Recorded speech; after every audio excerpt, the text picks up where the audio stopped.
तुम्ही संत माय बाप कृपावंत, कायमी पतित कीर्तिवानू, अवतार तुम्हा धराया कारण, उद्धरया जन जड जीव किंवा उद्धारावे जन जड जीव, वाढावया सुख भक्ती भाव धर्म, कुळाचार नाम विठोबाचे, अवतार तुम्हा धराया कारण, उद्धरया जन जड जीव. तुका म्हणे गुण चंदनाचे अंगी, तैसे तुम्ही जगी संत जन, अवतार तुम्हा धराया कारण, उद्धरया जन जड जीव. महायोग पीठे तटे भीमरथ्यां, वरं पुंडरीकाय दातुं मुनीन्द्रयेः, समागत्य तिष्ठन्तमानन्दकन्दं, परब्रह्मलिङ्गं भजे पाण्डुरङ्गं, अलङ्कापुरीरम्य सिंहासनस्थं, पदाम्भोज तेजस्फुरद्दिक्प्रदेशं, विधीन्द्रादिदेवैः सदा स्तूयमानं, समाधिस्थमूर्तिं भजे ज्ञानदेवं. नमो सद्गुरु तुकया ज्ञानदीपा, नमो सद्गुरु सच्चिदानन्दरूपा, नमो सद्गुरु भक्तकल्याणमूर्ति, नमो सद्गुरु भास्करा पूर्णकीर्ति. तपोज्ञान वैराग्य भक्ति स्वरूपं, सदालंकृतं साधु संन्यासयोगं, मुखे यस्य वेदांत शास्त्रार्थनीतिं, नमो नारायण गिरिं ब्रह्मस्वरूपं, मस्तक हे पायावरी या वारकरी संतांच्या. ओम नमो ज्ञानेश्वराय, ओम नमो ज्ञानेश्वराय, ओम नमो ज्ञानेश्वराय, ओम नमो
कायमी पतित कीर्तिवानू, अवतार तुम्हा धराया कारण, उद्धरया किंवा उद्धरावे जन जड जीव.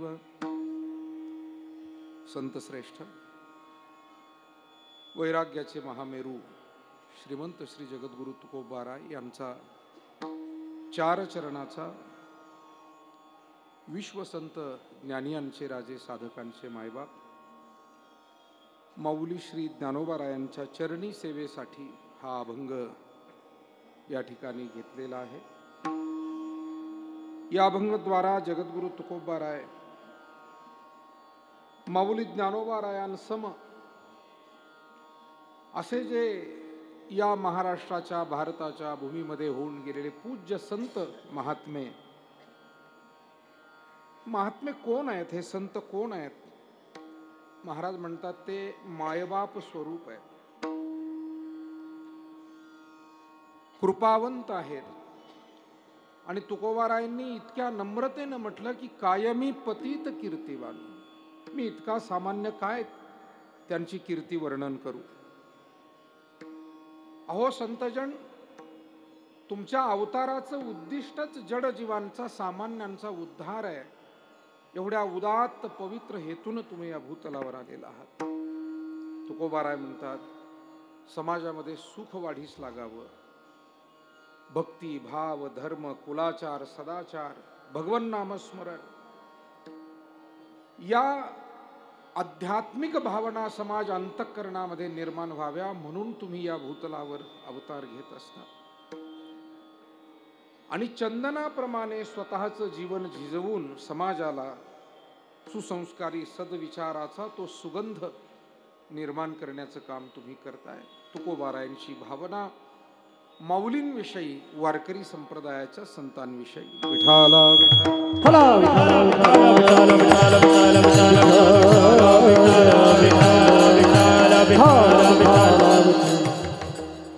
विश्वसंत थोडासा बेस कमी करून गेन आणि ट्रबल.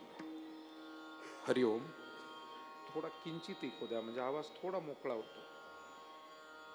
हरिओम. विठाला विठाला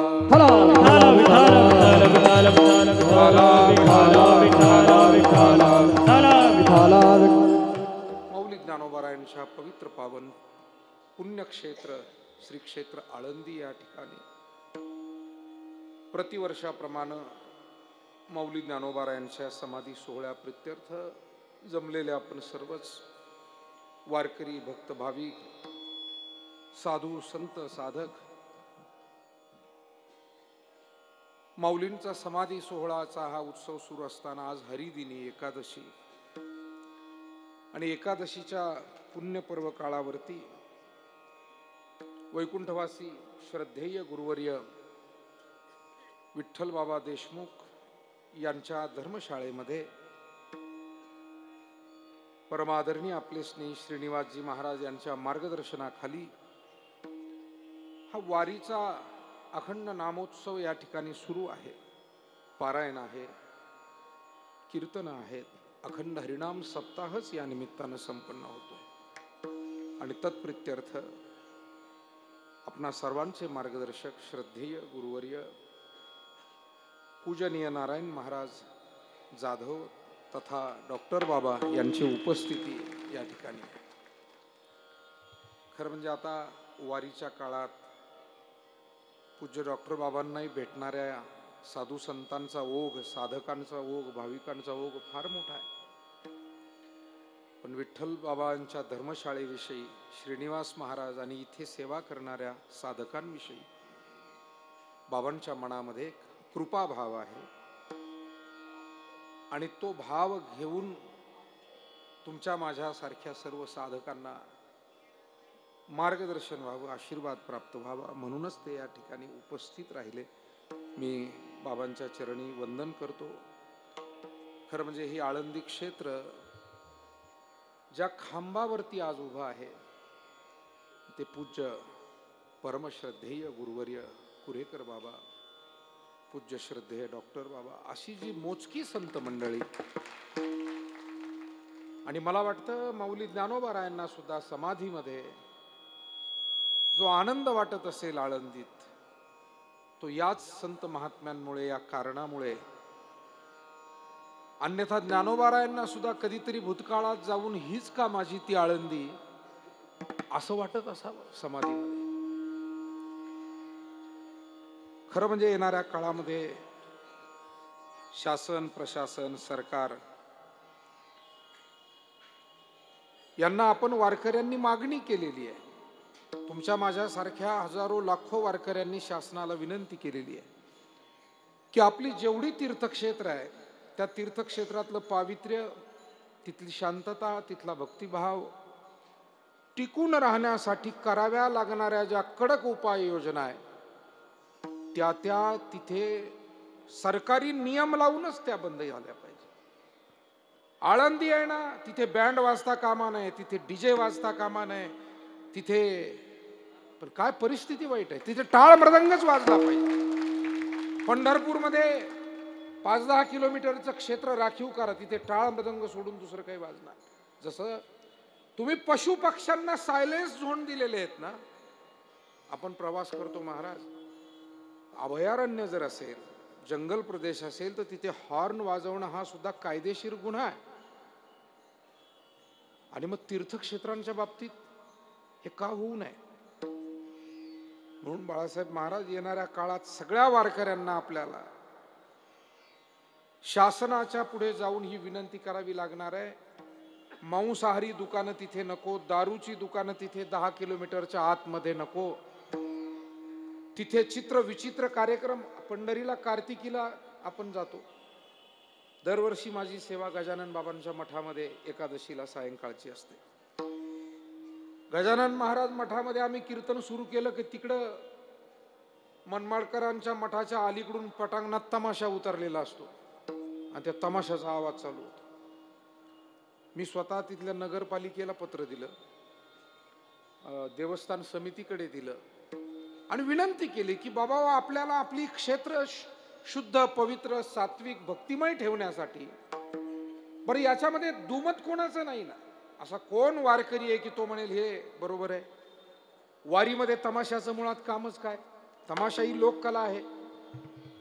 जरूर तमाशा ही लोककला आहे, त्यालाही प्रोत्साहन द्यायला हरकत नाही. पण जिथे टाळ मृदंग घेऊन वारकऱ्यांना भजन पूजन करायचंय, देवाची प्रार्थना करायची, तो त्या प्रार्थनेचा आणि त्या वारीचा, विठ्ठल भक्तीचा अपमान नाहीये का? आणि म्हणून आज माऊली ज्ञानोबारायांना सुद्धा समाधीमध्ये काही व्यथा होत असतील, अस्वच्छता, भरमसाठ वाढणारी गर्दी, वाहनांची रेलचेल,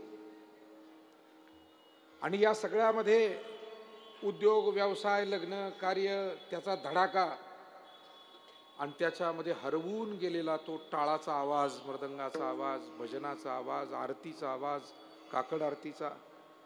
फार दिवस झालेले नाहीत, 31 पूज्य डॉक्टर बाबा इथे बसले, त्यांच्या साक्षीनं सांगतोय, 31 वर्षापूर्वी सुद्धा गोड सगळा भजनाचाच आवाज, आज हॉर्न आणि याचा आवाज. म्हणून या सगळ्या कडक उपाययोजना आणि त्याच्यासाठी माऊलींचे संप्रदायाची निष्ठावान असलेले आपल्यासारखे असंख्य वारकरी जर हे म्हणतील तर शासन नक्की त्याला पुढाकार घेईल. कारण शेवटी रडल्याशिवाय लेकराला सुद्धा माय पाजत नाही ना,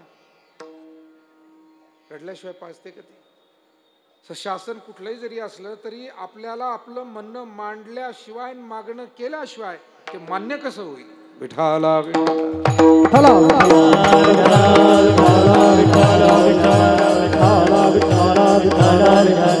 आणि म्हणून परमश्रद्धेय वैकुंठवासी विठ्ठल बाबांच्या मठामध्ये आपण आहोत.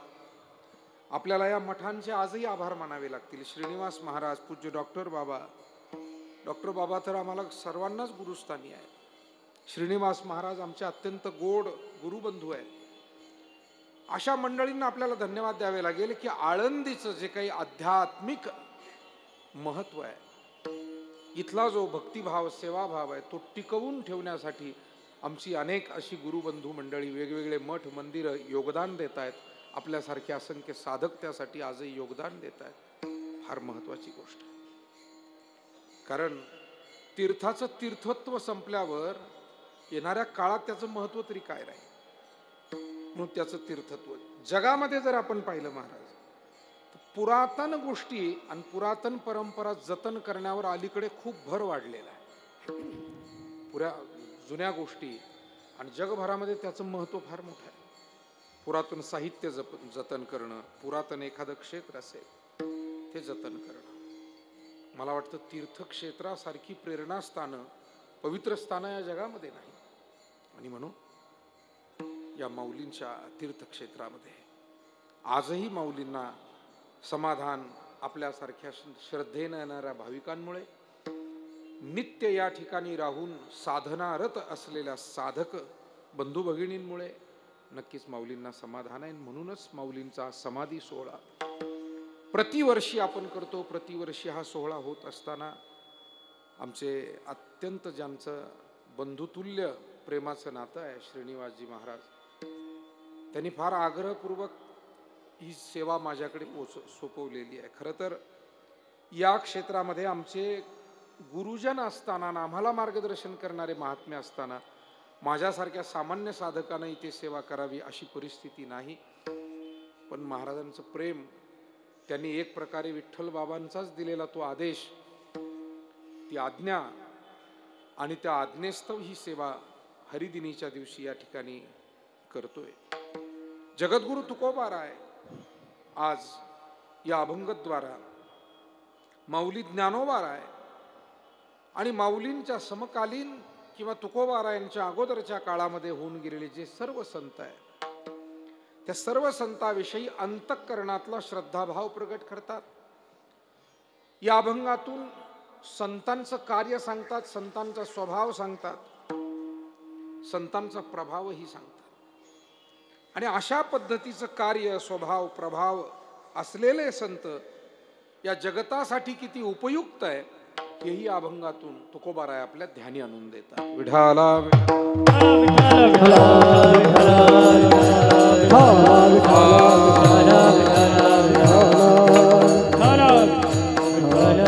मला वाटतं जगामध्ये तुमच्या आमच्या सर्वात जवळचं कोण असतं? जन्माला आलेली स्त्री असो, पुरुष असो, तर सर्वात जवळचे मायबाप असतात. किंबहुना धनुर्धरा, जो मातेची आहे उदरा, तो मातेचा सोयरा केतुला पा. मायबापांचं नातं किती जिव्हाळ्याचं, जवळचं, निकटचं आहे हे आपल्या संत वाङ्मयामध्ये सुद्धा वेळोवेळी दिसून येतं. सकल तीर्थाची ये दुरे, जिये का माता पितरे, तिये सेवेसी कीर शरीरे लो न किजे. का बरं मायबापांना इतकं महत्व? त्याचं कारण आहे, या भूतलावर जन्माला आलेल्या त्या बालकाचं लालन पालन करण्यासाठी जो त्याग, कष्ट ही जुनी पिढी घेत असते, मायबाप घेत असतात, त्याचं शब्दामध्ये वर्णन होत नाही आणि कुठल्याही सेवेनं ते ऋण फिटत नाही. मुळात त्यांनी दिलेलं जे योगदान आहे मायबापांनी आपल्यासाठी, शब्दात ते मांडता येत नाही. असा कोणता ग्रंथ नाही, असा कोणी विद्वान नाही की जो शब्दामध्ये ते सगळंच मांडू शकेल. प्रयत्न करील पण ते शब्दात मावत नाही. आणि त्या जुन्या पिढीनं आपल्यासाठी केलेला जो त्याग आहे, बऱ्याच वेळेला मायबाप हे स्वतः कष्टमय जीवन जगतात, पण पुढची पिढी आपली सुखी, समृद्ध, आनंदी अशी असावी हा त्यांचा प्रयत्न. बरं, तेवढ्यासाठी शेती, वाडी, उद्योग, नोकरी इतकंच नाही, व्रत, उपवास आणि ईश्वर प्रार्थना सुद्धा केल्या जातात. मी नेहमी म्हणतो की एखादी आमची माय भगिनी जेव्हा मंदिरापुढे जाते ना, आजपर्यंत माझा स्वतःचा विश्वास आहे की कुठल्याही माय भगिनीनं स्वतःसाठी देवाला कधी काही मागितलंय याच्यावर माझा अजिबात विश्वास नाही. कधीच मागत नाहीत. मंदिरापुढे उभ्या राहतात ना, त्यावेळेला नातवंड सुखी असू दे, मुलगा मुलगी सुखी असू दे, पतिदेवाचं आरोग्य चांगलं राहू दे, म्हणजे जे मागायचंय ते कुटुंबासाठी, मुलं मुली सुना नातवंड सगळ्यांचा प्रपंच सुखाचा व्हावा आणि मग सेवेनं आत्मकल्याणही प्राप्त व्हावं. म्हणून सोमवारचं व्रत असू द्या, चतुर्थीचं व्रत असू द्या, अन्य अन्य जी व्रत आपल्याकडे आहे, एकादशी तर आपली परंपराच आहे. एकादशी आणि हे व्रत हा आपला चालत आलेला वारकऱ्यांचा धर्म आहे. याला काही वेगळं व्रत म्हणून आपण मानत नाही. आणि म्हणून अनेक पुरुष मंडळी, अनेक माता भगिनी प्रत्यक्ष भौतिकतेत तर आपल्या पुढच्या पिढीसाठी कष्ट घेतातच शेतीवाडीचे, पण आध्यात्मिक भावनेनं सुद्धा ते त्यांच्याशी जोडलेले असतात. म्हणून तुमच्या आमच्या सर्वांच्या हिताचा अधिक विचार करणारे मायबाप. मी एका महात्म्याचं वाक्य ऐकलं होतं. त्यांनी सांगितलं, तुमच्या जीवनातला उत्कर्ष ज्यांना निर्मळ मनानं सहन होतो ते फक्त मायबाप असतात. तुमच्या जीवनातला जो उत्कर्ष निर्मळ मनानं जे स्वीकारू शकतात ते फक्त मायबाप आहे. बाकी आता बऱ्याच जणांना हार घालत असतील सध्या महाराष्ट्रात, पण किती निर्मळ मनानं हा एक संशोधनाचा विषय आहे. विठाला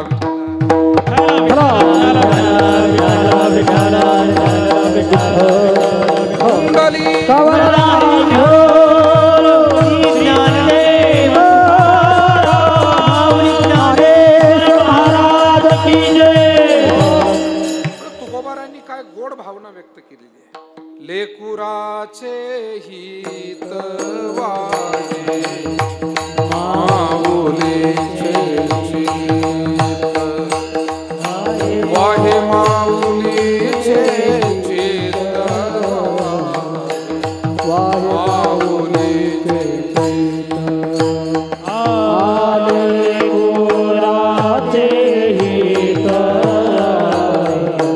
माऊलीचे चित्त वाहे माऊलीचे चित्त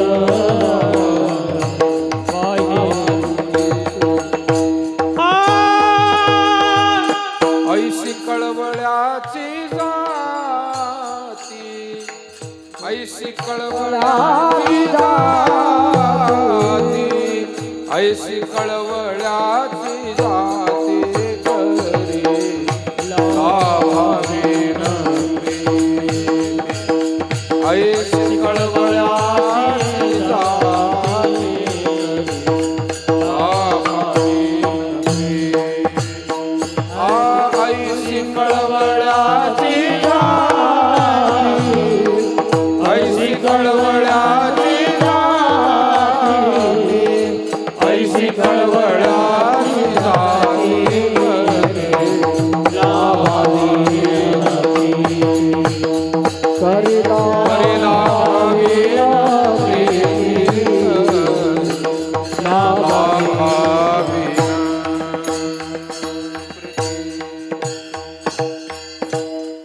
या अभंगाची ही जशीची तशी चाल पूज्य श्रद्धेय गुरुवर्य बंकट स्वामी महाराजांची ही चाल. आमच्या सद्गुरू गंगागिरी महाराजांच्या फडातले जुने वारकरी मंडळी 30-35 वर्षापूर्वी जेव्हा आम्ही त्यांच्या सोबत भजन पाठीशी म्हणायचो तेव्हा त्यांनी सांगितलं की स्वामी महाराजांची प्रत्यक्ष ऐकलेली ही चाल आहे. अशा बऱ्याच चाली आणि त्यात भाव आहे. तो अभंग काय, त्याचा अर्थ काय आणि मग त्याला किती वर न्यायचं, किती कुठे ठेवायचं हे ठरलेलं आहे. विठाला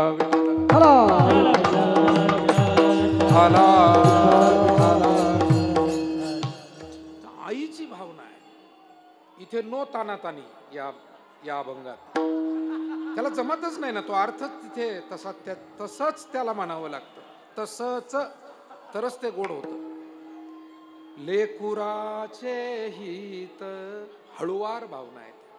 वाहे माऊलीचे काय काय उपकार केलेत आपल्यावर या संतांनी. आणि म्हणून थोडं थोडं जरी त्यातलं काही जतन झालं तर भाग्यच आहे आपलं. विठाला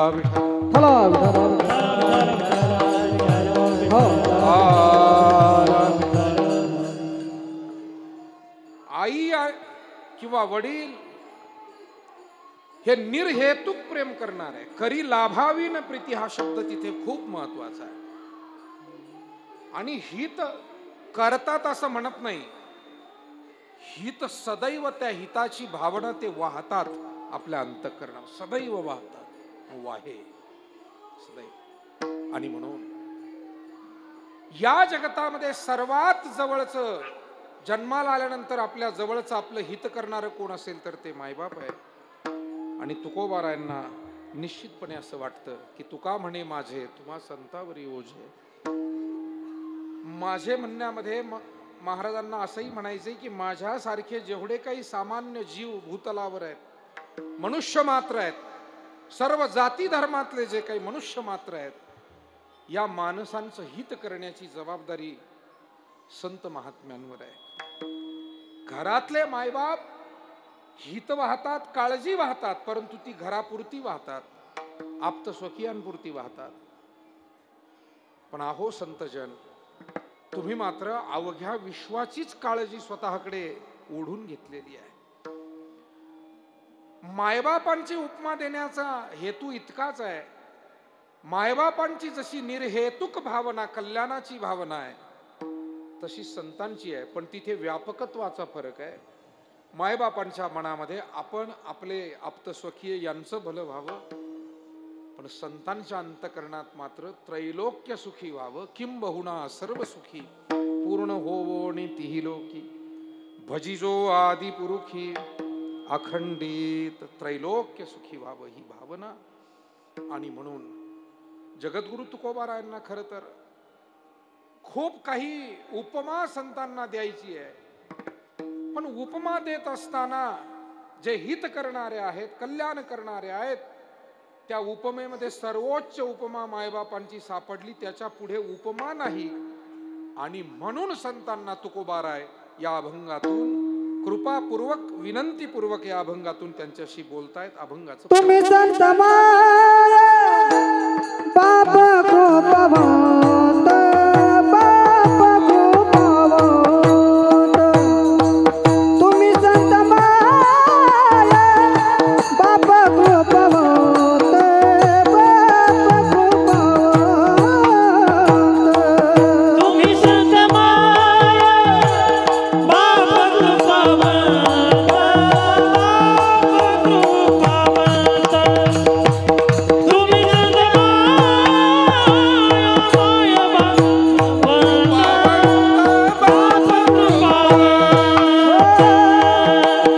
माय बाप कृपावंत, बाप कृपावंत, तुम्ही संत माय बाप कृपावंत,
कृपावंत, त्यांना आदरपूर्वक आपण बोलतो तुम्ही. आणि अनेक जणांविषयी, अनेक जणांना उद्देशून बोलायचं असेल, आपल्या घरी काही जेवण आहे, अन्नदान ठेवलेलं आहे, मोठी माणसं जेवून झाली, लहान लेकरं राहिली, पण 7-8 लेकरं आहेत पाहुण्याचे घरचे, तर घरचे काय म्हणतात, ए तुम्ही जेवून घ्या रे. भलेही ते वयानं लहान असतील, पण त्यांच्यासाठी अधिक जण आहेत म्हणूनही तुम्ही. मग ते वडीलधारे असो की लहान असो, त्या सर्वांसाठी तुम्ही. एकतर संत हे पूज्य आहेत, श्रद्धेय आहेत, ते देवा समान आहेत. देवते संत, देवते संत, निमित्त त्या प्रतिमा, म्हणून आदरपूर्वकही तुम्ही. आणि असे अनेक संत महाराष्ट्रात झालेत. माऊली ज्ञानोबा राय, भक्तवर्य नामदेव राय, संत श्रेष्ठ गोरोबा काका, संत श्रेष्ठ सावता महाराज, संत श्रेष्ठ सेना महाराज, नरहरी महाराज, चोखामेळा, वंका बंका, निवृत्तीनाथ दादा, सोपान काका, मुक्ताई, जनाई, नाथ महाराज. अर्थात नाथ महाराज नंतरच्या काळात येतात, पण अगोदर जो उल्लेख मी केला हे सर्व संत समकालीन आहे. 700 वर्षापूर्वी महाराष्ट्रामध्ये आध्यात्मिक विचार सुलभ करून जनसामान्यांना जगता येणारा धर्म समजावून सांगण्याचं काम ज्ञानोबा राय आणि या संतांनी केलं. मला वाटतं धर्म आणि अध्यात्म न समजणारे लोक बरेच आहेत. धर्म अध्यात्म समजलेले असेही भाग्यवान अनेक लोक आहेत. पण धर्म आणि अध्यात्मात सांगितलेले जे सिद्धांत आहेत ते जीवनात जगणारे फार विरळे मोजके काही लोक या जगामध्ये. संत महात्म्यांना, आज्ञ लोकांना धर्म कळावा ही अपेक्षा आहे, अध्यात्म कळावं ही अपेक्षा आहे ज्ञानोबा तुकोबारायांना. आणि कळलेलं अध्यात्म जीवनामध्ये त्यांनी जगावं ही खरी अपेक्षा आहे. म्हणून महाराजांचे शब्द बघा तुम्ही, धर्माचे पालन, धर्माचं वाचन, धर्माचं लिखाण, धर्माचं व्याख्यान, धर्माचं कीर्तन महाराजांना माहिती आहे सगळेच करत राहतील, पण धर्माचे पालन. आणि म्हणून मुक्या प्राण्यांवर दया करणं हे धर्माचं पालन आहे. वडीलधाऱ्यांचा आदर करणं, त्यांची सेवा करणं, गुरुजन, मायबाप, आजी आजोबा, जी जी वडीलधारी मंडळी आहे हे धर्माचं पालन आहे. ईश्वराची भक्ती करणं धर्माचं पालन आहे. ग्रंथांचं चिंतन करणं धर्माचं पालन आहे. परस्परांशी सौहार्दानं, प्रेमानं, आनंदानं वागणं, मग ते कुटुंब असो, ते शेजारी असो, ते गावकरी असो, ते वारकरी असो, पण परस्परांशी प्रेमानं वागणं.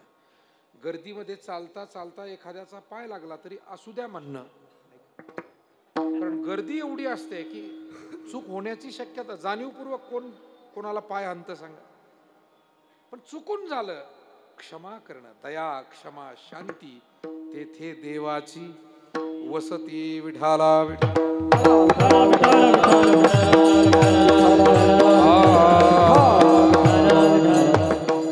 आणि म्हणून आपला महाराष्ट्र आणि आपण सगळे महाराष्ट्रवासी, भारतवासी खूप भाग्यवान आहोत.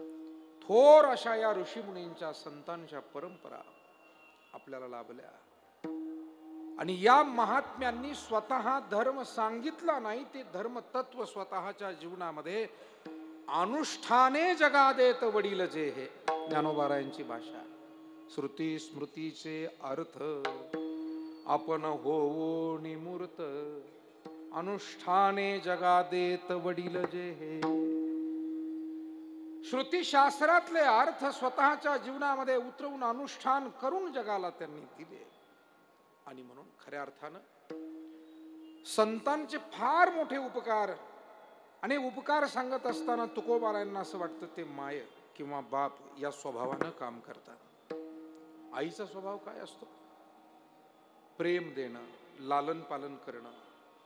प्रसंगी एखादी चूक झाली तर पुन्हा ती पोटात घालून, क्षमा करून, समज देऊन पुन्हा त्या मुला मुलींना चांगलं मार्गदर्शन करणं हा आईचा स्वभाव असतो. मला वाटतं मायबाप संतांनी, विशेष करून माऊली ज्ञानोबारायांनी हे विशेष कार्य केलं.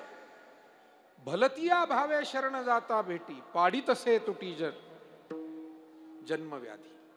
नाथ महाराज म्हणतात, शरण जाणारा कोणत्या भावनेनं जाऊ, तो सकाम असेल, निष्काम असेल, तो काही भीती म्हणून शरण गेला असेल, किंवा काही लोभ म्हणून शरण गेला असेल, किंवा श्रद्धा म्हणून, पण आलेल्याचं कल्याणच करायचं ही भावना ज्ञानोबारायांच्या अंतःकरणामध्ये. म्हणून मायबाप हो, या क्षेत्रातला जो अनुभव आहे तुमच्या माझ्यासारख्या सगळ्या सामान्यांचा, आपण जाणारे चुकलो माऊलीच्या समाधीजवळ, तरी देणारे माऊली चुकलेले नाही. त्यांनी सगळ्यांना सगळं दिलं, भरभरून दिलं. काय उदारत्व आहे हे. आणि म्हणून वर्णन केलेलं आहे ना, कृपाळू उदार माझा ज्ञानेश्वर, तया नमस्कार वारंवार न पाहे याती कुळाचा विचार भक्त करुणा कर ज्ञानाबाई. जात कुळ गोत. जेव्हा माऊली ज्ञानोबाराय पंढरीमध्ये गेले आणि पंढरीमध्ये आलेल्या वेगवेगळ्या भागातले संत भेटले, माऊलींना खूप आनंद झाला. अरे विठोबा हे दैवत समाजाला जोडणार आहे हे त्यांच्या लक्षात आलं. कारण या पंढरी क्षेत्रामध्ये ज्ञानोबारायांच्या आधीपासून लोक येतच होते. पण लोक यायचे, दर्शन करायचे. कोण कर्नाटकातून येत होता, कोण मराठवाड्यातून येत होता, कोण कोकणातून येत होता, पश्चिम महाराष्ट्रातून, उत्तर महाराष्ट्रातून, खानदेशातून, विदर्भातून, महाराष्ट्राच्या बाहेरून मराठी न बोलणारे सुद्धा अनेक भक्त आहे ना. म्हणून तर कानडावो विठ्ठलू कर्नाटकू. तेव्हा ज्ञानोबारायांना त्या काळी जो काही संकल्प त्यांच्या मनामध्ये आला तो फार श्रेष्ठ आहे. नाही आता ते तर महानच होते. त्यांना असं वाटलं की हा जी वारकरी भावना आहे आणि हे जे वारकरी महात्मे आहेत हे जर एकत्र केले तर महाराष्ट्र आणि जगासमोर एक भक्तिभावाचा मोठा संदेश जाईल. एक पंथ, एक संघटना, एक सेवा कार्याचा समूह तयार होईल आणि त्या समूह शक्तीनं या सेवेचा प्रभाव आणखी विस्तारित होईल. आणि हा संकल्प करून इवलेसे रोप लाविले द्वारी.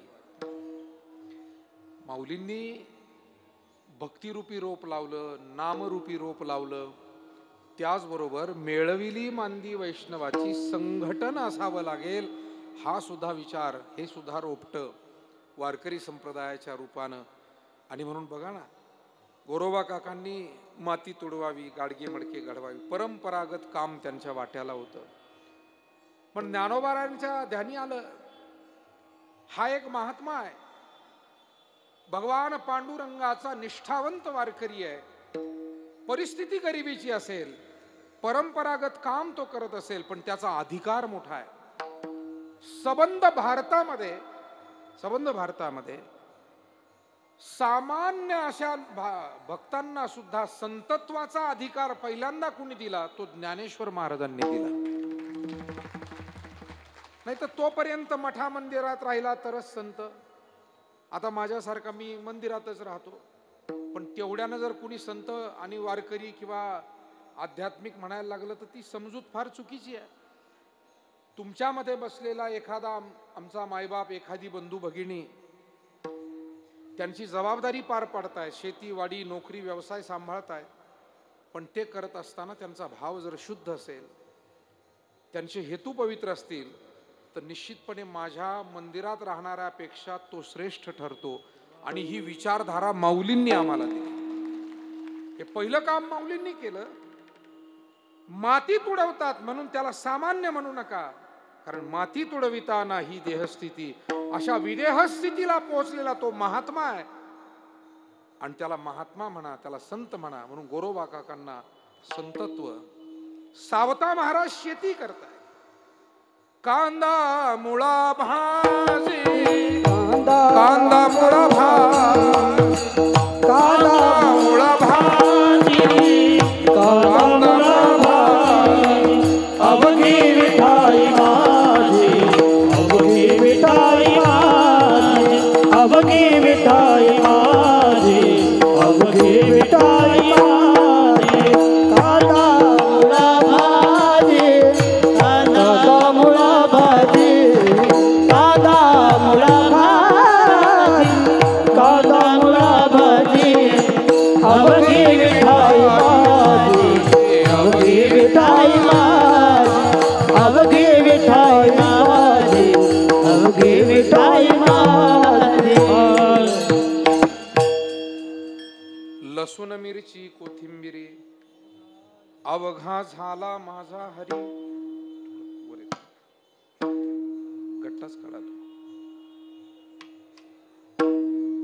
विठाला विठाला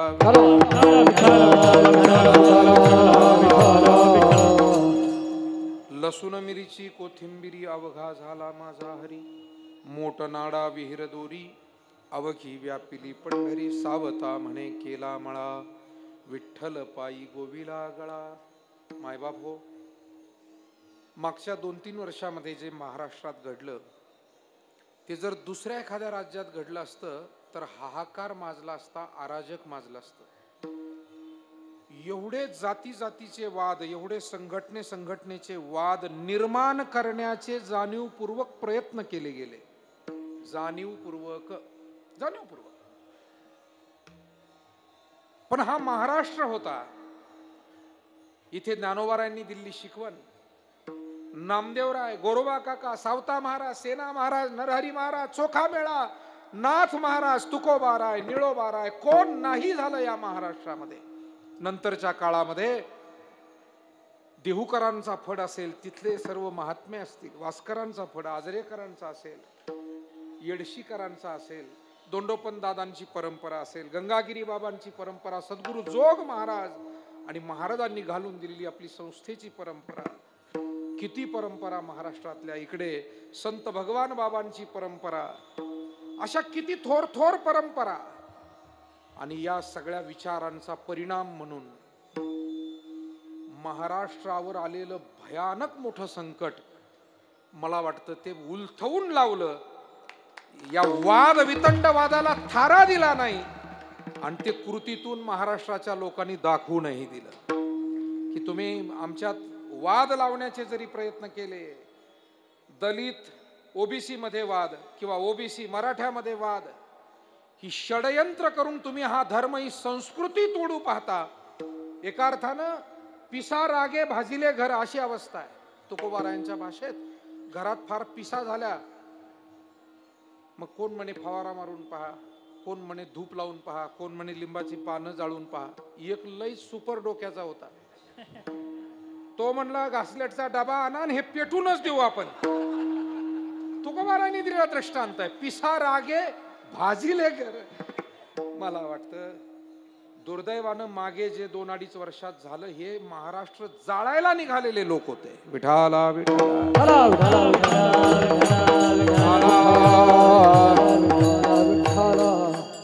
पण नामदेवरायांनी त्या काळात संकल्प केलेला होता, विठोबाचा धर्म जागो, त्याचे पायी लक्ष लागो. माझ्या सगळ्या वारकरी बंधू भगिनींना विनंती, मायबाप हो, हा विठोबाचा धर्म आणि हा झेंडा आपल्याला कधी खाली पडू द्यायचा नाही. ही आपली जबाबदारी वारकरी म्हणून. आपल्याला कधी जाती जातीमध्ये तेढ निर्माण होऊ द्यायची नाही, संघटनेमध्ये तेढ नाही. आपण वारकरी आहोत, आपण या विठ्ठलाचे सेवक आहोत. तिथे कुठली जात, कुठला काय वेगवेगळापणा. आणि म्हणून तर हा धर्म टिकेल, तरी संस्कृती टिकेल.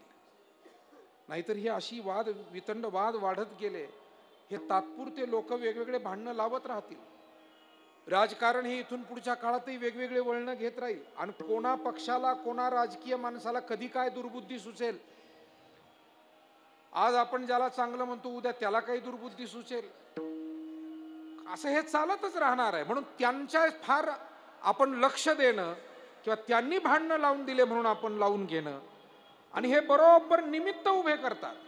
उद्दिष्ट वेगळं असतं, म्हणजे दाखवतात एक रस्ता आणि निघतात दुसऱ्या रस्त्यानं. अशी सगळी षडयंत्र ही उभी केली जातात. विठाला विठाला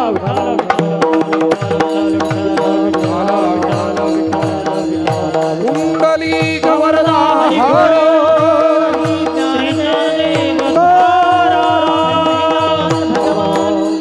ज्ञानोबाराय माय का आहेत.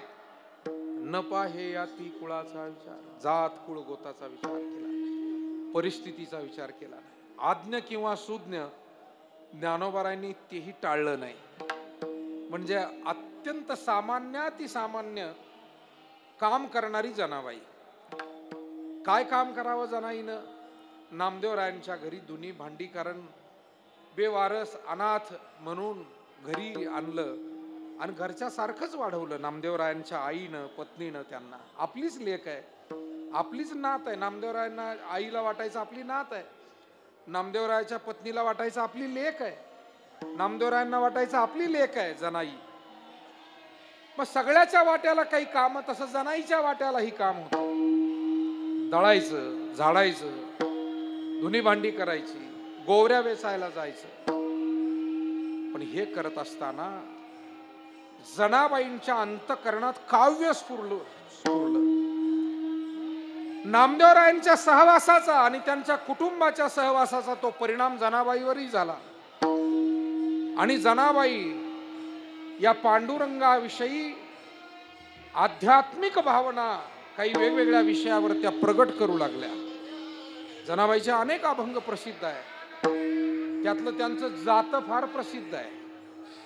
सुंदर माझे जाते गे फिरे बहुते के ओव्या गाओ कौतुके तुये रे बाळ, ओव्या गाओ कौतुके तुये रे बाळ. सुंदर माझे जाते गे फिरते बहुते, ओव्या गाओ कौतुके तुये रे बा विठ्ठला, ओव्या गाऊ कौतुके तुये बा विठ्ठला. जीव शिव दोन्ही खुंटे गे, शिव दोन्ही खुंटे गे, प्रपंचाचे नेटे गे, प्रपंचाचे नेते गे, लावणी पाची बोटे गे रे बा विठ्ठला, लावून पाची बोटे गे रे बा विठ्ठला, लावणी पाची बोटे गे तुये रे बा विठ्ठला, लावणी पाची बोटे गे तुये रे बा विठ्ठला. जनाबाईंना हा आत्मविश्वास दिला आणि अधिकार दिला की जनाई होय, तुम्ही सुद्धा अभंग चांगले करता.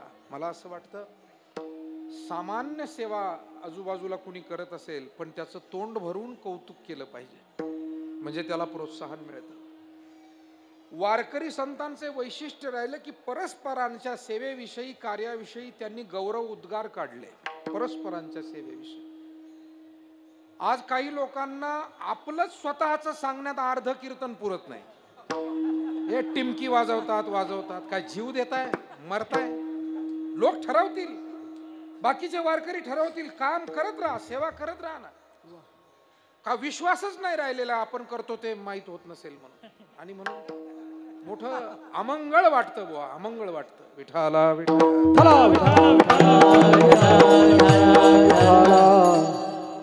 हा परस्परांच्या कार्याविषयी बोलणं हा आमच्या ज्ञानोबा तुकोबारायांनी दिलेला संस्कार आहे.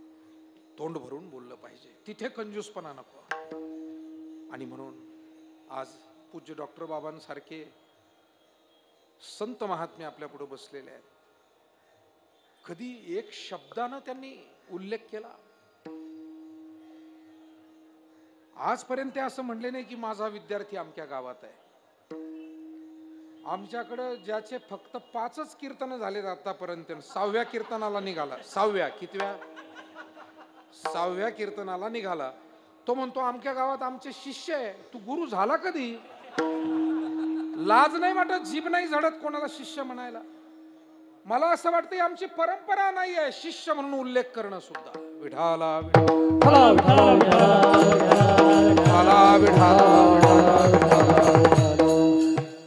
इथे स्वतः ज्ञानोबाराय स्वतःला गुरु म्हणत नाही. सगळे महात्मे ज्ञानोबारायांना गुरुस्थानी मानत होते.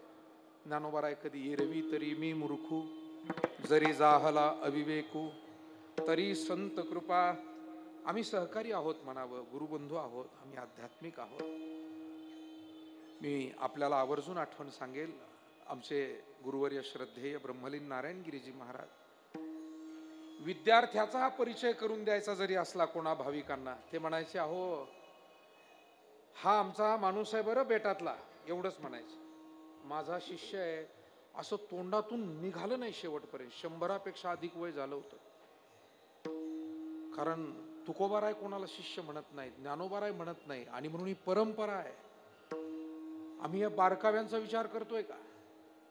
थातूर मातूर आम्ही काहीतरी करतो लगेच, म्हणजे सहज बोलून जातात तो लोक. कसं काय ते सहज वाक्य तरी मुखात कसं काय येतं? विठाला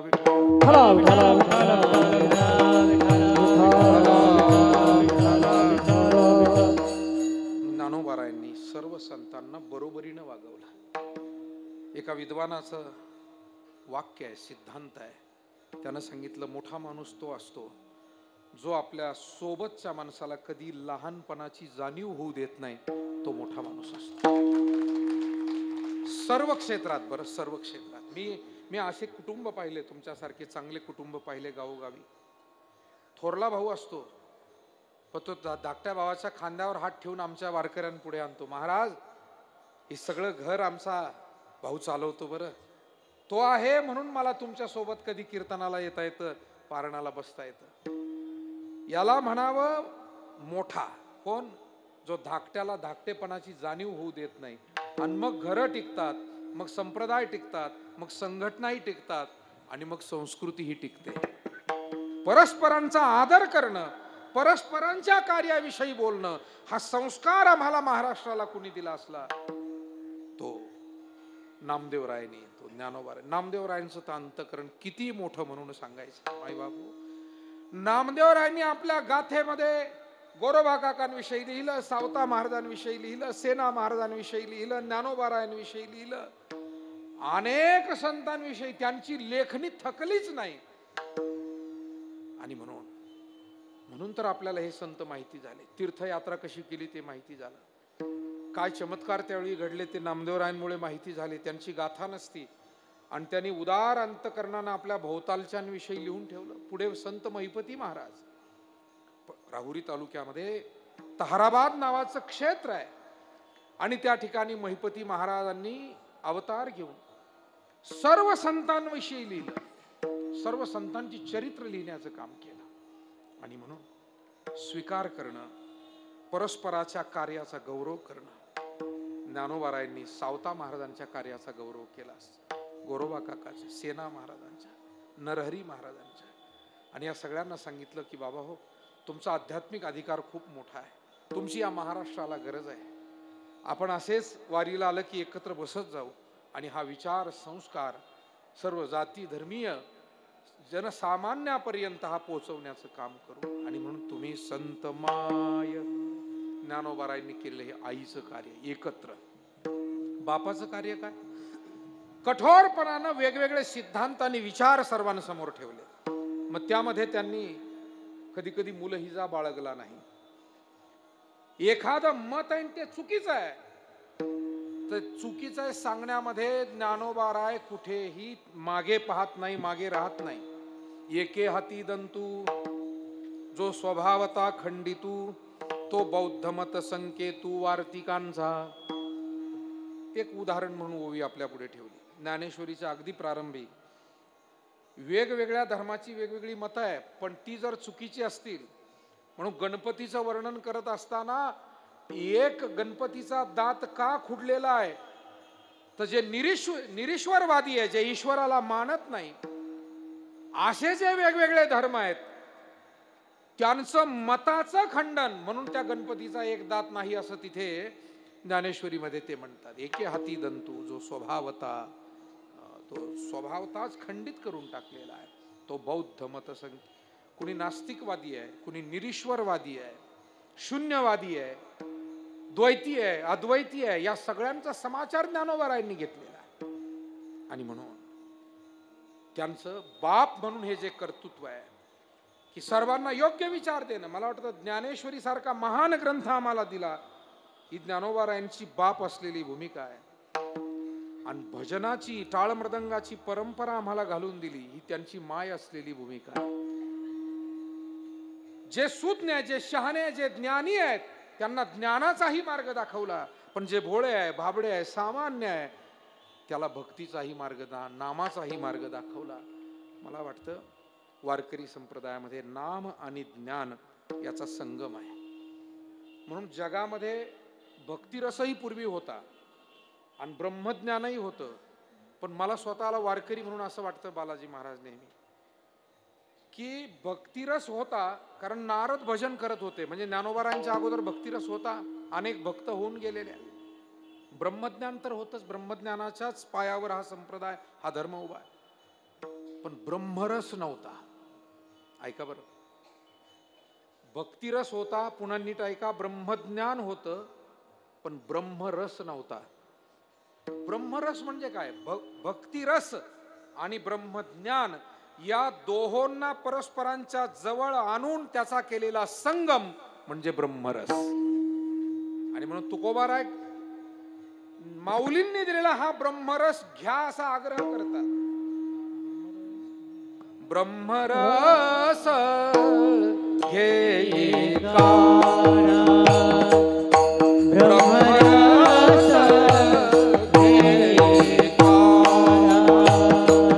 ब्रह्मरस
मोक्ष नाही हा सिद्धांत.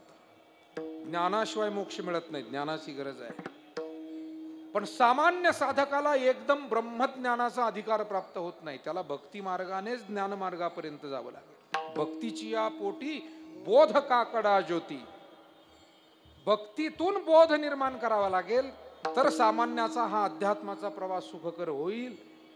आणि म्हणून ज्ञानोबारायांनी, पूज्य मामासाहेबांचे शब्द आहे, याच आळंदीच्या भूमीतून ज्यांनी असंख्य वारकरी साधक घडवले, प्राचार्य गुरुवर्य श्रद्धेय ब्रह्मलीन सोनोपंत मामा दांडेकर, त्यांचे शब्द आहे. त्यांच्या एका पुस्तकात आजही ते वाचनासाठी आपल्याला आहे. ते म्हणाले, ज्ञानोबारायांनी अवतार घेण्याच्या अगोदर ज्ञान होतं, पण ते अहंकारात सापडलेलं होतं. ज्ञानोबारायांनी अवतार घेण्याच्या अगोदर भक्ती होती, पण ती भोळेपणात अडकली होती. मामांचे शब्द आहे. आणि ज्ञानोबारायांचे अवतार घेण्याच्या अगोदर कर्म होतं, पण ते अत्यंत किचकट क्लिष्ट कटकटीत सापडलं होतं. ज्ञानोबारायांनी अवतार घेऊन नव्यानं काय केलं? नव्यानं काही केलं नाही. ते स्वतःच सांगतात, व्यासांचा मागोवा घेतो, भाष्यकारा ते वाट पुसतो, मी अयोग्यही न पवतू के जाईल. अभंग आपल्या पाठ आहे, वेदमार्गे मुनी गेले त्याची मार्गी चालिलो. या पद्धतीनं त्यांनी नवीन काही दिलेलं नाही, पण याच्यातले दोष दूर केले, असं मामासाहेब म्हणतात. ज्ञानोबारायांनी ज्ञान हे अहंकारापासून मुक्त केलं आणि त्याला भक्तीचा गोडवा त्या ज्ञानामध्ये त्यांनी एकत्र केला. आणि म्हणून वारकरी संप्रदाय हा एकमेव संप्रदाय आहे, एकमेव आहे. पुन्हा सांगतो, संबंध जगात आणि भारतात, की इथे किती आमचा थोर कुणी महापुरुष विद्वान अधिकार संपन्न महात्मा कीर्तनाला जरी आला, तरी तो या व्यासपीठाचं विनेकऱ्याचं त्या असलेल्या वारकऱ्याचं पहिलं दर्शन घेतो आणि मग कीर्तन सुरू करतो. बाकीच्या भारतामध्ये कुणीही कथाकार, कुणीही महात्मा कोणा सामान्य भाविकाचं दर्शन घेऊन व्यासपीठावर बसत नाही. हे वेगळेपण आहे. विठाला विठाला,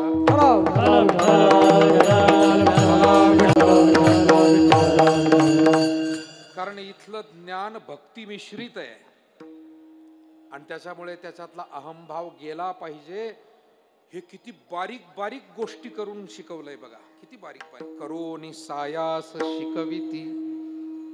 म्हणून त्या कीर्तनकाराला त्याचा अहंकार काही शिल्लक राहू नये म्हणून सांगितलं. थेट नामदेवराय पहिले कीर्तनकार, तिथपासून सुरुवात झाली की अगोदर विनेकरी इथे उभे असतील, जा त्यांचं तू दर्शन कर, मग तुझ्या कीर्तन. नतमस्तक हो, अहंकार रहित हो, एक भाविक, एक सेवक, एक वारकरी, एक साधक म्हणून इथे उभा राहा.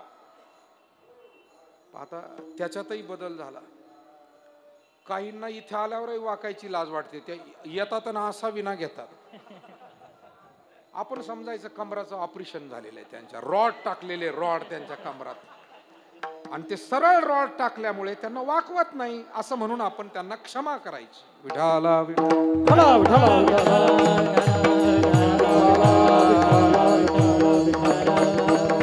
पण आपण महत्वाची माणसं जर असं वागू लागलो तर उद्या नव्या पिढी पुढे आमचे बालक बालिका आणि या संप्रदायात नव्याने येणारा वारकरी भाविक जो आमचा आहे, सुशिक्षित भाविक आहे, त्याच्या पुढे आम्ही कोणता आदर्श ठेवणार? त्याला नेमका कोणता संस्कार? म्हणजे मूळ संस्कारावरच आम्ही घाव घालतो. वारकरी संप्रदायाचा मूळ संस्कार पाया पडे जन एकमेका. आणि मायबाप हो, आपल्या पूज्य संत महात्म्यांनी ही परंपरा आजही जतन केलेली आहे. आजही डॉक्टर बाबा, कुरेकर बाबा त्यांच्या एखाद्या सामान्य विद्यार्थ्याच्या कीर्तनाला जातात, ते नमस्कार करतात. आणि म्हणून आपल्याला ही संस्कृती जपावीच लागेल. आणि म्हणून ज्ञानोबारायांनी वेळोवेळी जे जे काही चुकीची मतं आहे त्याचं खंडन केलं आणि जे जे चांगलं आहे, उदात्त आहे, ते अत्यंत प्रेमळपणानं समाजाला त्यांनी शिकवलं. आणि म्हणून तुम्ही संत मायबाप कृपावंत, आणि तुम्ही कृपावंत आहात. कृपावंत का म्हणायचं? मायबाप तर आहातच, तुमच्या हृदयात प्रेम आहे, जिव्हाळा आहे, कल्याणाची कळकळ आहे, कधी कधी सन्मार्ग दाखवण्यासाठीची कठोरताही आहे. पण हे करत असताना तुम्ही कृपावंत. कारण जगाचा अधिकार नाही आहे की ज्ञानप्राप्ती, ईश्वर प्राप्ती. कारण ईश्वर प्राप्तीसाठी मातेजेने पाविजे ते शुद्ध पुण्य. मुळात आपण करतो ते सामान्य पुण्य, लोभ मिश्रित पाप वासना मिश्रित पुण्य. आणि ईश्वर प्राप्तीसाठी ज्ञानोबारायांचे मोठे श्रेष्ठ शब्द ज्ञानेश्वरीतले आहेत. ईश्वर प्राप्तीसाठी शुद्ध पुण्य पाहिजे. तुकोबारायांनी त्या शुद्ध पुण्याची व्याख्या गाथेत सांगितली. जयामध्ये नारायण शुद्ध पुण्य ते एक व्याख्या. शुद्ध पुण्य कशाला म्हणायचं? म्हणाले, ज्याच्यामध्ये ईश्वर हाच हेतू असतो. अमुक मिळावं, तमुक प्राप्त व्हावा हा हेतूच नाही, केवळ देवाची या चाडे आळवावे देवा. आता इतका सामान्य तुमच्या माझ्या सारख्या भाविकाचा अधिकार आहे का? इतक्या शुद्ध भावनेनं आपण देवाला भजतो का? आपण एकादशी केली तरी माऊलीचं पांडुरंगाची आठवण किती आणि खिचडीची आठवण किती केली दिवसभर, याचा जरा हिशेब संध्याकाळी आपण काढला पाहिजे. एकादशी केली मी, पण मी संध्याकाळी झोपताना विचार केला पाहिजे की दिवसभरात मला पांडुरंग किती वेळा आठवला आणि फराळाचा आठवण किती वेळा झाली. आणि म्हणून आमचं शुद्ध पुण्य नाही. विठाला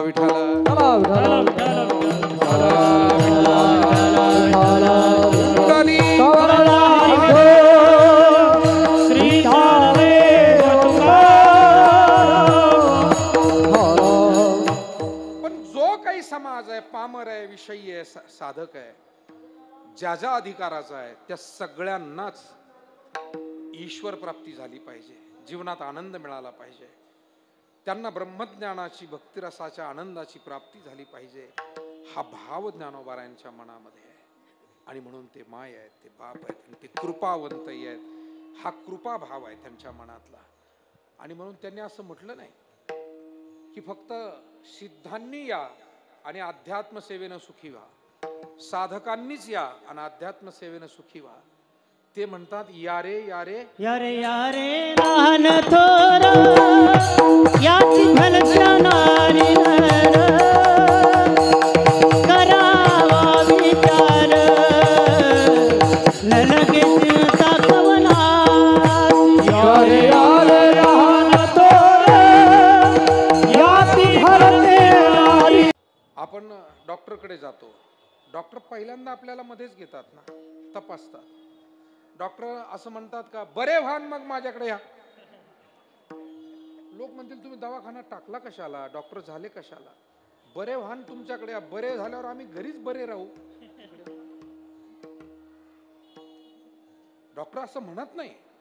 तसं आध्यात्मिक माणसाला असं म्हणता येणार नाही की निर्व्यसनी व्हान मग आमच्याकडे या, पुण्यवान व्हान मग आमच्याकडे या. हे म्हणणं हास्यास्पद ठरेल, मूर्खत्वाचं ठरेल. विठाला पहिल्यांदा प्रेमानं त्याला सोबतच घ्यावं लागेल आणि हळूहळू त्याला व्यसनमुक्तीचं महत्व पटवून द्यावं लागेल. पहिल्यांदा त्याला सोबत घ्यावं लागेल, मग शाकाहाराचं महत्व त्याला सांगावं लागेल.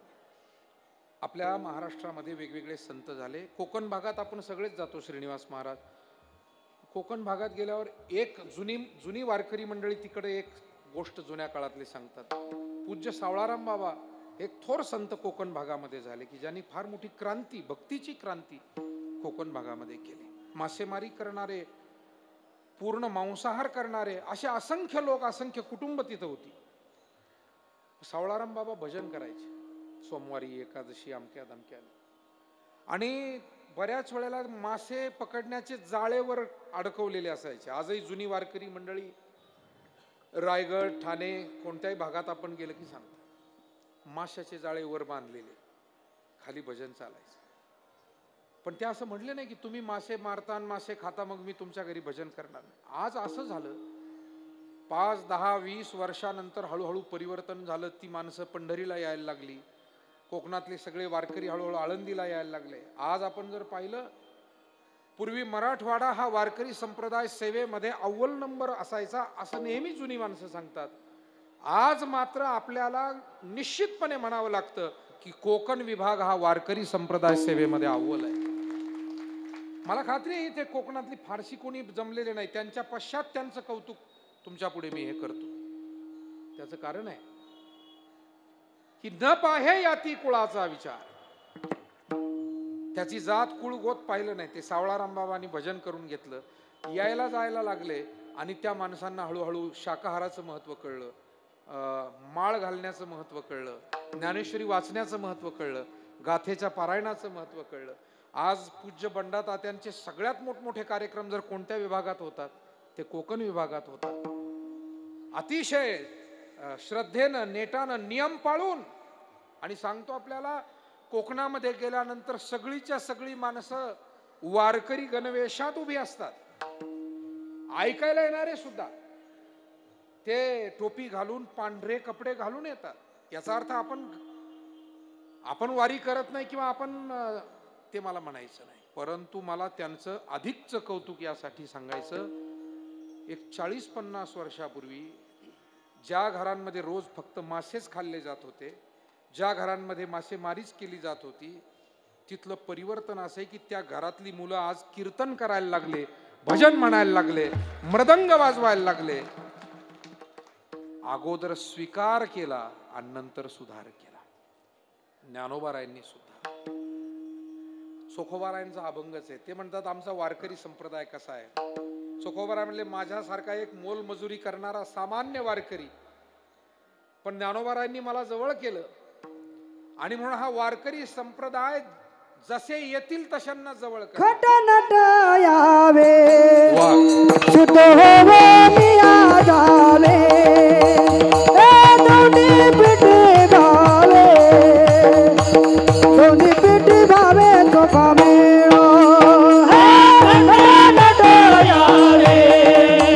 शुद्ध होवो मिया जावे, दोन्ही पिठी भावे,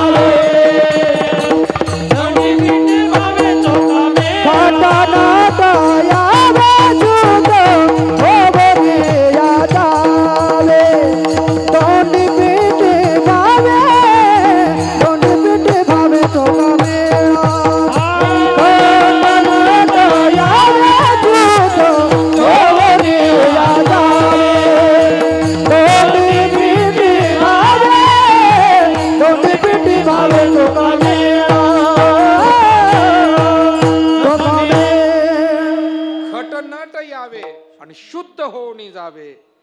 शाळेमध्ये असं म्हणता येईल का, पोरं वाचतील इथे करा आणि मग आमच्याकडे आणून घाला, असं म्हणता येईल शाळेतल्या शिक्षकांना, शिक्षिकेला? आणि असं जर ते म्हणले तर मग लोक म्हणतील एवढे डोनेशन द्यायचे कशाला, काय तुम्हाला मजा मारायला द्यायची? एवढी फीस आम्ही भरतो, जाण्या येण्याचा खर्च मुलांचा आम्ही गाडी भाडं तोडं देतो, हे तुम्ही शिकवायचं. तसं आपण वारकरी म्हणून, माळकरी म्हणून कधी बिगळ माळकऱ्याची हेटाळणी आपण करायची नाही. माळकरी म्हणून कधी जो अजून माळकरी नाही त्याला कमी लेखण्याचा मला हा दोष दिसलाय फिरताना, म्हणून मी बोलतो जाणीवपूर्वक. माझ्यामध्ये, तुमच्यामध्ये, माळकऱ्यामध्ये हा दोष असतो. आपण 4 लोकात त्याची हेटाळणी करतो, 4 लोकात त्याला कमी दाखवण्याचा. त्यापेक्षा त्याला जवळ घ्या आणि सांगा की महाराज हे आमच्या गावचे अत्यंत उदार व्यक्तिमत्व आहे, चांगली सेवा करतात, फक्त आता तेवढं एक काम राहिलं, एवढंच म्हणा फक्त, पुढे जास्त बोलायचं नाही, जास्त बोलायचं नाही, उगीच फापट पसारा मांडायचा नाही, एवढंच म्हणायचं फक्त, महाराज तेवढं एक काम राहिलंय, फक्त आम्हाला कळून जातं काय काम राहिलं, माळ घालायची राहिली. असं प्रेमानं माणसं जवळ घ्या, संप्रदाय वाढीस लागेल. आणि आज आपण जे म्हणतो नवी पिढी ऐकत नाही, चुकीच्या मार्गाला जाते, थोडी आपुलकी प्रेम देणं, कीर्तनकार म्हणून, जुने वारकरी म्हणून, गावातले प्रमुख म्हणून आपली तुमची सगळ्यांची जबाबदारी आहे. कारण ज्ञानोबा रायांनी प्रेमानं जवळ घेण्याचा पहिला मंत्र आम्हाला दिलेला आहे. सगळ्यांना प्रेमानं जवळ घ्या. आणि म्हणून तुम्ही संत माय बाप कृपावंत होते माऊली, की ज्यांनी सगळ्यांना जवळ केलं आणि हळूहळू संतत्वापर्यंत. कोणाकोणाला जवळ केलं? ज्यांनी विरोध केला, त्रास दिला, त्यांना सुद्धा ज्ञानोबारायांनी कधीही त्यांच्याविषयी अपशब्द काढले नाही. 9033 ओव्यांमधून कुठे 4 ओव्या स्वतःला मला काय त्रास दिला याविषयी सांगण्यात खर्ची घातल्या नाही. आणि कोण कोण होते ते नावच लिहून ठेवू एकदा त्यांची पुरावा म्हणून, असंही काही केलं नाही. एकच केलं की सर्वांचं कल्याण व्हावं एवढी प्रार्थना पसायदानाच्या रूपानं जगासमोर ठेवली. आणि सगळ्यांच्या सुखाची अपेक्षा, जसं पूर्वी ऋषीमुनींनी म्हटलं होतं, सर्वेत्र सुखिनः सन्तु सर्वे सन्तु निरामया सर्वे भद्राणि पश्यन्तु मा कश्चित् दुःखमाप्नुयात्. ही जशी वेद काळातील ऋषीमुनींची प्रार्थना पुन्हा एकदा आपल्या मराठी भाषेमध्ये ज्ञानोबारांनी प्रार्थना केली, किंबहुना सर्व सुखी पूर्ण होवोनी. माऊलींचे संकल्पच सगळे असे आहेत. माऊलींचा एक आणखी गोड अभंग आहे, विठाला अवघाची संसार सुखाचा करी, अवघाची संसार सुखाचा करी, अवघाची संसार सुखाचा करी, अवघाची संसार सुखाचा करी. आनंदे भरीन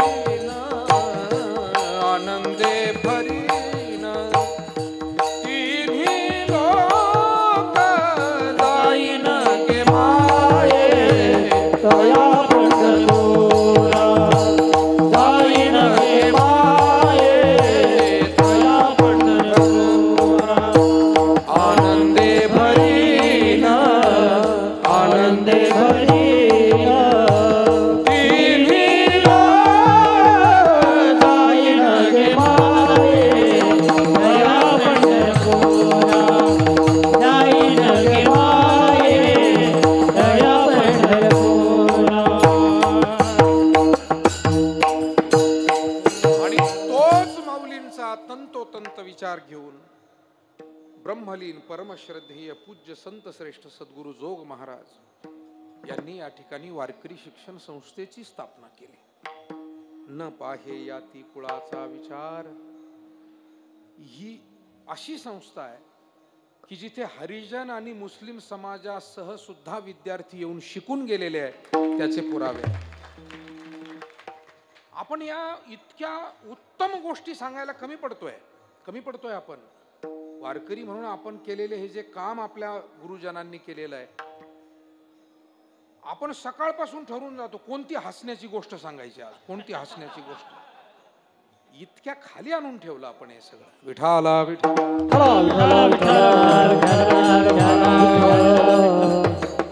संस्थेत राहिलेल्या विद्यार्थ्यानं हसण्याची गोष्ट पाठ करीत करीत जावी. म्हणजे काय झालं? म्हणजे असं झालं की राजाच्या घरात जन्माला येऊन भीक माग्या जन्माला आला. जन्म घेतला राजाच्या घरात, पण भिकारडा जन्माला आला. विठाला ही माझी भाषा नाही, संतांची आहे. समर्थाचे पोटी आम्ही जन्मलो करंटी.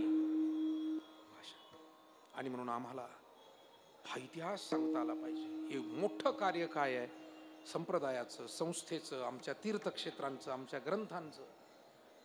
तर हा सुशिक्षित समाज, तर हे विद्वान लोक डॉक्टर, वकील, इंजिनियर, पत्रकार, बुद्धिमान यांना हे मुद्दे इतके बरं आहेत एवढं की डोंगरा एवढं आहे, पण दुर्दैवानं क्षुल्लक बुद्धीची माणसं त्यांना भेटतात आणि त्या क्षुल्लक बुद्धीच्या माणसांच्या भेटी पडल्या त्यांना असं वाटतं वारकरी संप्रदाय म्हणजे असाच आहे, टिंगल टवाळीवारी आपला काहीतरी. क्षुल्लक बुद्धीच्या माणसांच्या गाठी.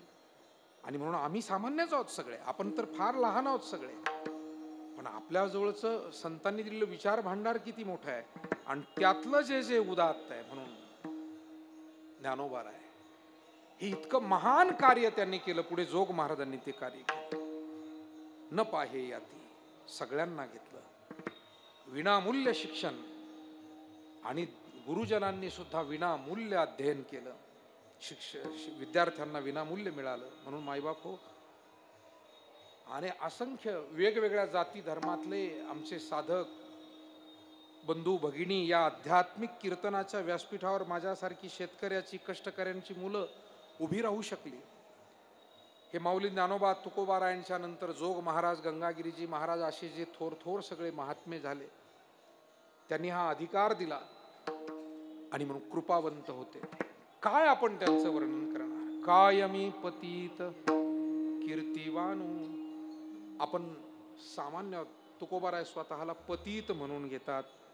खरं तर ज्याचं पतन झालं तो पतित असतो.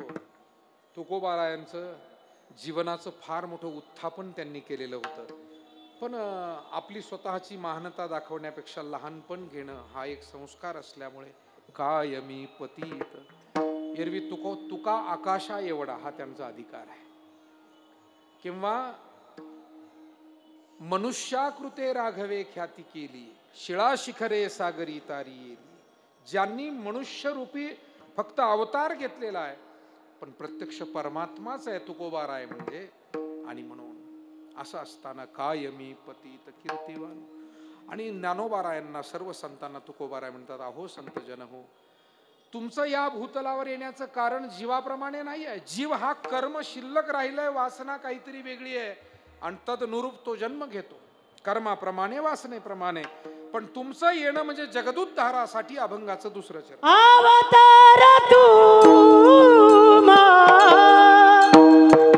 धराया कर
अर्थात आपल्या श्रेष्ठ उच्च पदाला सोडून खाली येणं, हा अवतार कशासाठी आहे संतांचा?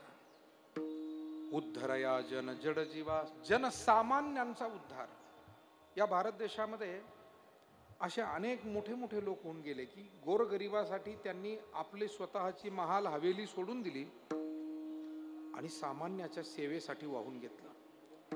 सुभाषचंद्र बोस असतील, महात्मा गांधीजी असतील, लोकमान्य टिळक असतील, कारावास भोगावा लागला, कष्ट सोसावे लागले. छत्रपती शिवाजी महाराजांचं उदाहरण घ्या.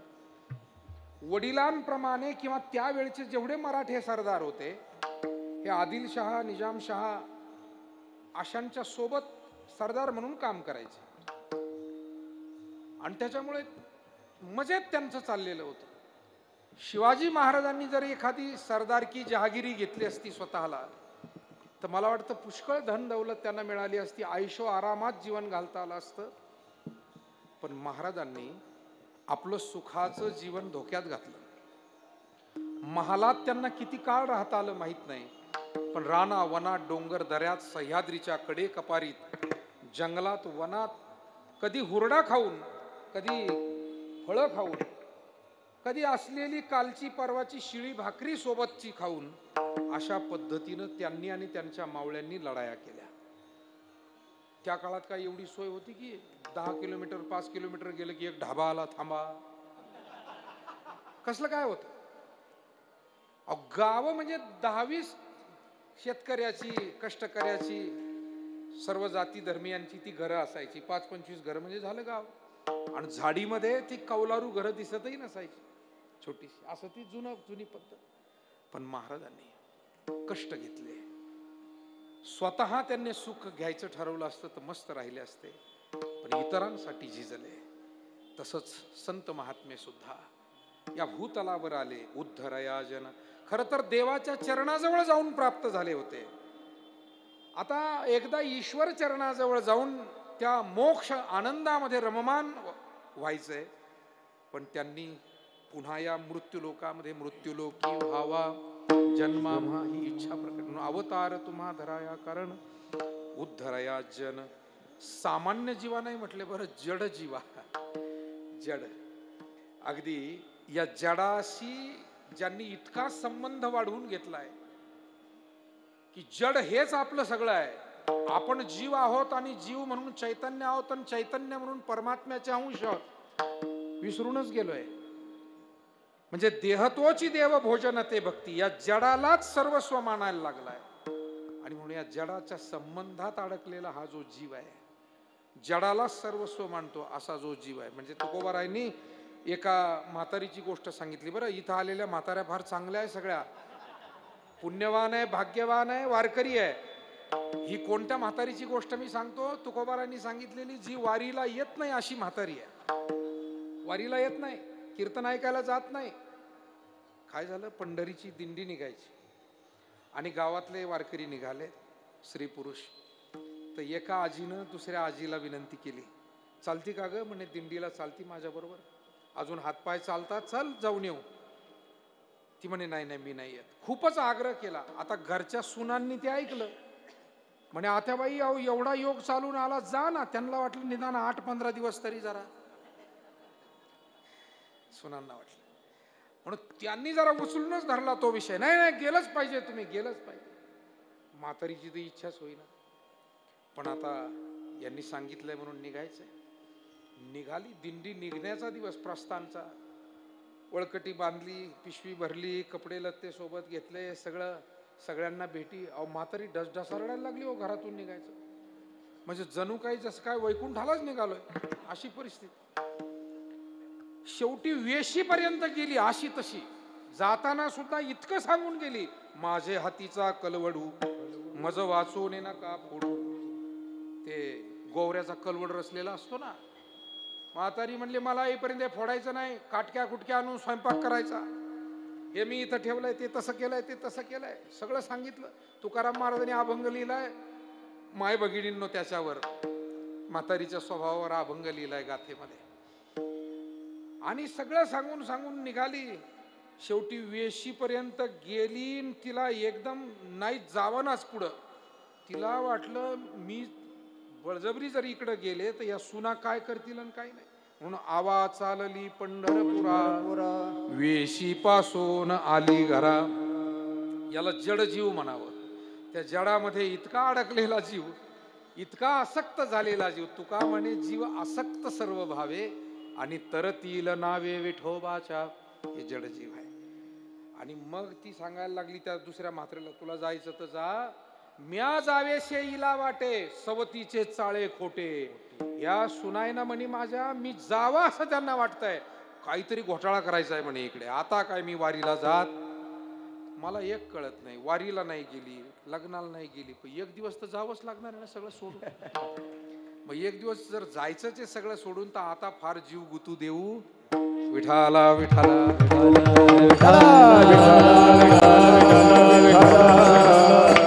म्हणून सांगितलं इथं आलेल्या आमच्या बहिणी आया म्हाताऱ्या या भाग्यवान आहेत. यांना माया मोह नाही म्हणून त्या इथे येऊन बसल्यात. यांना भक्तिभाव अंतःकरणात आहे म्हणून त्या इथे येऊन बसल्यात. भाग्यवान तुम्ही सगळे आहात म्हणून तर वेळ काढून आलात. नाही तर काहींचा अजून निवडणुकांचा थकवाच गेलेला नाहीये. आता थकवा शब्दाचा कंसात अर्थ घ्या, काय काय होतो आणखी. विठाला विठाला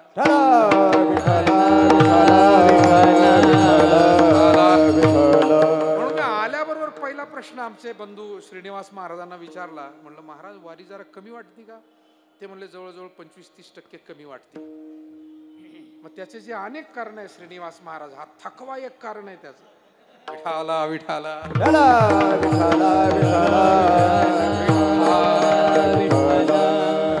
गमतीचा भाग सोडून द्या, परंतु संत महात्मे अशा आसक्त आणि संसारच सर्वस्व आहे, देह म्हणजे सर्वस्व आहे, या जडाशी एकरूप झालेल्या चैतन्य स्वरूप असलेल्या जीवात्म्यांचा उद्धार घडून आणण्यासाठी उद्धरया जन जड जीवा. इतकंच नाही, वाढावया सुख भक्ती भाव धर्म कुळाचार नाम विठो. सुख वाढावं, भक्ती वाढावी, धर्म धार्मिकता सात्विकता. म्हणून मायबाप हो, तुमच्या आमच्या अंतकरणामध्ये जे काही थोडेसे सद्भावना टिकून आहे, हे आपल्या संत जनांचे उपकार आहे, वारकऱ्यांचे उपकार आहे. ज्या घरांमध्ये आपण जन्माला आलो त्या मायबापांचे पूर्वजांचेही उपकार आहे की त्यांनी काही ना काही या परंपरा जतन करून आपल्या हाती दिल्या. आणि म्हणून त्यांनी हे काम केलंय. काय काम केलं? जगामध्ये सुख वाढीस लागावं, भक्ती भाव धर्म कुलाचार. आणि म्हणून जगामध्ये सगळ्या गोष्टी विकत आणता येतील, परंतु सद्भावना विकत आणता येत नाही, सद्गुण विकत आणता येत नाही, आशीर्वाद विकत आणता येत नाही. या मर्यादा आहे. पैशानं जग खरेदी करता येईल, पण आशीर्वाद नाही, सद्गुण नाही, सुस्वभाव नाही. म्हणून इथं बसलेले जे स्त्री पुरुष आहे, आपल्याजवळ काही गुण नक्कीच प्रत्येकाकडे आहे. श्रीमंत समजा स्वतःला, हे काही सोपी गोष्ट नाही, हे विकत घेता येत नाही. फार श्रीमंत आहोत आपण. स्वभाव चांगला आहे तुमचा, 4 लोक 4 पाहुणे म्हणतात नाही हा पाहुणा चांगला, श्रीमंत आहात तुम्ही फार. कारण कोणा श्रीमंताला सुद्धा हा स्वभाव विकत घेता येत नाही. आणि आशीर्वाद मिळाले जीवनामध्ये तुम्हाला, मायबापांचे, संतांचे, मुक्या प्राण्यांचे, कधी गोरगरिबांचे. आपण काही ना काही मदत आयुष्यात केलेलीच आहे. श्रीमंत आहोत आपण. विठोबाची भक्ती करतोय आज आपण, माऊलींच्या चरणाजवळ आपण आहोत. आम्ही दैवाचे दैवाचे दास पंढरी. कधी आपण स्वतःला हीन दीन गरीब सामान्य समजू नये, भाग्यवान समजावं आणि आनंदी राहावं. असं हे वारकरी जीवन आहे. संतांनी आम्हाला हा सगळा प्रसाद दिला. वाढावया सुख भक्ती भाव धर्म कुळाचार. आता एकेका शब्दावर स्वतंत्र बोलावं असं आहे, म्हणून मी जनरल फक्त बोलून पुढे जातो. एक एक शब्द तो चिंतनीय आहे. कुळाचार नाम विठोबाचे. आणि संत जन हो तुकोबाराय म्हणतात, माऊली तुम्ही आणि तुमच्या या सगळ्या संतांनी आमच्यासाठी झीज घेतली, स्वतःला झिजवून घेतलं. बरं, झिजवून इतरांना त्रास दिला नाही, इतरांना आणखी आनंदच दिला. झिजतात अनेक. दगड कापताना झिजतो, ते यंत्र किंवा काही छन्नी हातोडा असेल ना, दगडाची झीज होते ना त्यावेळेला, ठोके घालतात. पण दगडाची जे काही बारीक किलच्या असतात ना, त्या डोळ्यात जातात दुसऱ्याच्या. दगड झिजतो खरा, पण तो झिजताना इतरांनाही थोडाफार त्रास देतो. चंदन झिजतो. चंदनाचा काय उपयोग केला होतो माहिती आहे? चंदन हे लाकूड आणून ते उगाळलं जातं आणि त्याचा गंध देवाला, संतांना, स्वतःच्या कपाळी तो लावला जातो. चंदन झिजतं पण ते त्रास देत नाही कोणाला, झिजतही आणि पुन्हा सुगंध देतं, शीतलता देतं. हा जो गुण शीतलता आणि सुगंध दोन महत्वाचे गुण चंदनाजवळ आहे, दोन्ही महत्वाचे ध्यानात ठेवले पाहिजे. तसं संत महात्मे सतत या समाजाच्या प्रबोधनासाठी अगदी लागून या पाया विनवितो तुम्हाला कळकळीनं तळमळीनं आम्हाला सांगत राहतात, कष्ट घेतात. कधी कधी त्या मोबदल्यामध्ये त्यांना त्रासही होतो. आपल्या अनेक गुरुजनांना, संत जनांना केवढ्या व्यापा तापातून, त्रासातून जावं लागलेलं आहे. किंवा पूर्वीचे जेवढे संत त्यांची चरित्र आपण पाहतो, पण संतांनी आपलं कार्य कधी टाकलं नाही. तो गुण त्यांच्यामध्ये अभंग. तुका म्हणे गुण चंदनाचे अंगी, तुका म्हणे गुण चंदनाचे अंगी, तुका म्हणे गुण चंदनाचे अंगी, तुका म्हणे गुण चंदनाचे अंगी, तुका म्हणे गुण चंदनाचे अंगी, तुका म्हणे गुण चंदनाचे अंगी. तुका म्हणे गुण चंदनाचे अंगी, तुका म्हणे गुण चंदनाचे अंगी. तैसे तुम्ही जागी संत जन, तैसे तुम्ही जागी संत जन, अवतार तुम्हा धराया कारण, अवतार तुम्हा धराया कारण. तैसे तुम्ही जागी संत जन, तैसे तुम्ही जागी संत जन, अवतार तुम्हा धराया कारण, अवतार तुम्हा धराया कारण. उद्धराया जन, जड जीव, जड जीव, उद्धारावे जन,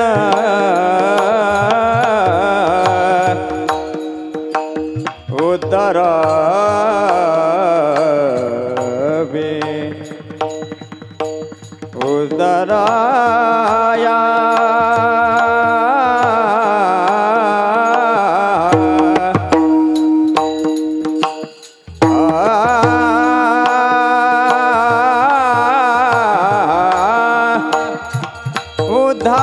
उद्धाराया जन, जड जीव,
उदराया जन जड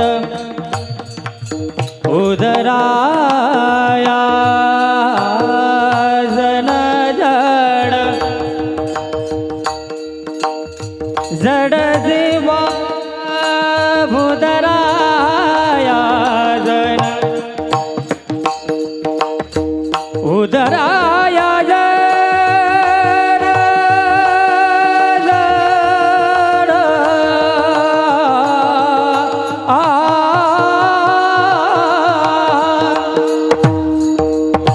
उदराया आना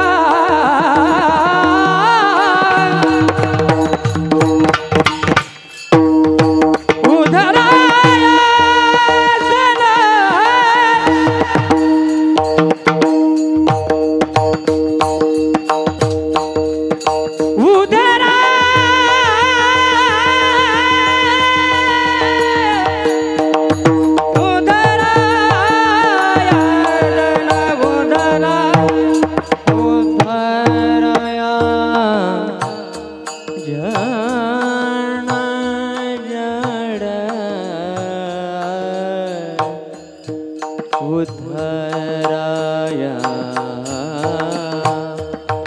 उद्धरया उद्धारा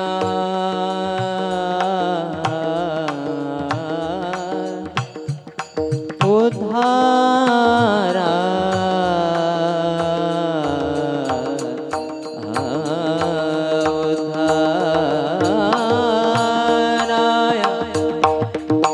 जन जड उद्धरया जन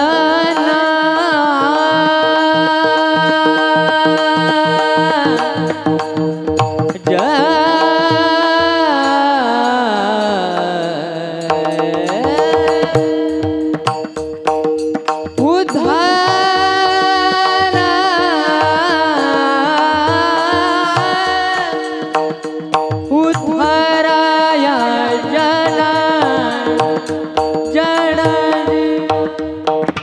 उदराया जन जड जीवा जड जीवा जड जीवा उदराया जन जड जीवा उदराया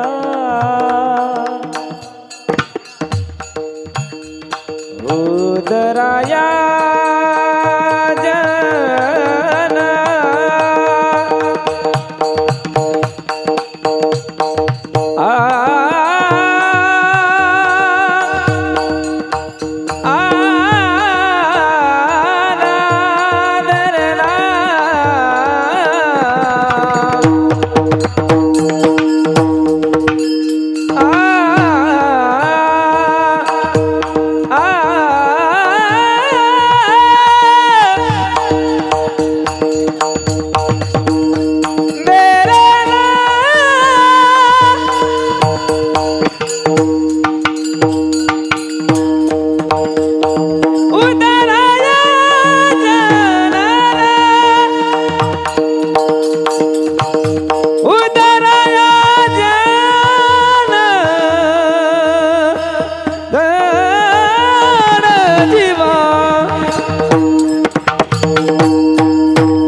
विठोबार घुमाए विठोबार घुमाए विठोबार घुमाए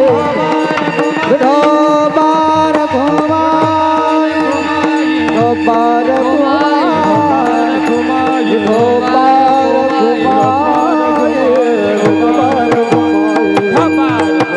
विठोबार हरे हरे ढोबार घुमाए हरे हरे ढोबार